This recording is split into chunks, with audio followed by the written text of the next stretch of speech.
Hey guys, Danny Johnson here, and I just wanted to make a video about fixing the fuel gauge on your G35 sedan. So something important to know is the sedan and the coupe have different sending unit pumps. If you pull the seat off, it's just that ring that you pull and they both come off. There is a passenger side one that has the fuel pump and the sending unit in it, and there's also one on the driver's side that's a sending unit only. So it relies on both of these to get an accurate gas level, being it's a saddle tank. So this is what it looks like on the driver's side. It's only a sending unit, and obviously as the gas level rises, it pushes the float upwards, and that would tell you how full the tank is. Now, on the driver's side, it has this same setup. However, it's attached to the fuel pump and the rest of that. So it looks like this. It looks a little different.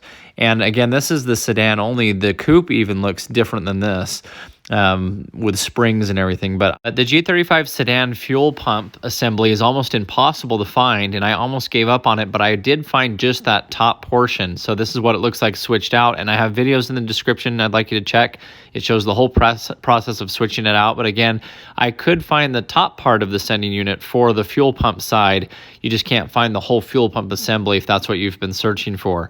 Here's the other float. You can see both of these are well over $100. And so these are expensive parts to be swapping out to try to fix the gas gauge.